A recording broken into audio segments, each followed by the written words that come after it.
میں نے اس کتاب میں ایک محمد رمضان ولد محمد علی ساکن پیکھیوال ان کا واقعہ لکھا ہے 18 اگست 2012 کا۔ فرماتے ہیں کہ میں مزدوری کر کے اپنے گھر واپس آ رہا تھا،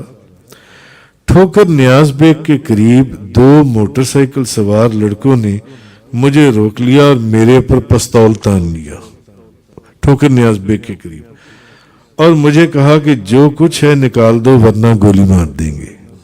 جو کچھ ہے نکال دو ورنہ گولی مار دیں گے۔ یہ محمد رمضان صاحب کہتے ہیں کہ میں نے ان کی بڑی محنت سماجت کی مگر انہوں نے میری ایک نہ سنی اور میرا کیش موبائل وغیرہ سب مجھ سے چھین لیا۔ مجھے اچانک یاد آیا کہ قبلہ پیر و مرشد فرماتے ہیں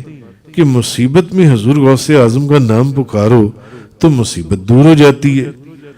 میں نے فوراً دل میں پڑھا لے 11ویں علیحدہ نات ڈبی ہوئی تر جائیں گی۔ میں نے فوراً دل میں یہ پڑھا۔ اب وہ ڈاکو سر پر پستول تان کر کھڑے ہوئے ہیں، موبائل بھی لے لیا، پیسے بھی لے لیے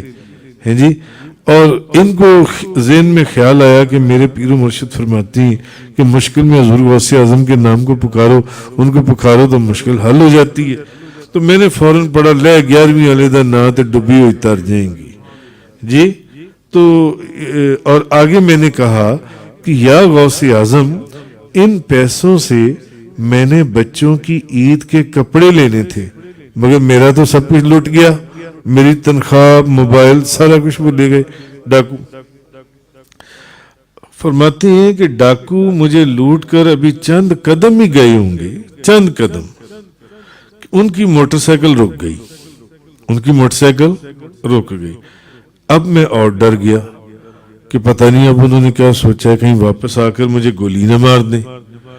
کہ بھئی یہ چشمدید گواہ اس نے ہمیں دیکھ لیے۔ فرماتے ہیں مگر جب میں نے کہا نا لے 11ویں علیحدہ نات ڈبی ہوئی تر جائیں گی یا غوث اعظم، میں نے ان پیسوں سے اپنے بچوں کی عیدی خریدنی تھی، کپڑے، اچھا، مگر جب وہ واپس آئے تو میرا سامان جو انہوں نے میرے سے لوٹا تھا وہ لوٹاتے ہوئے کبھی ہاتھ جوڑتے،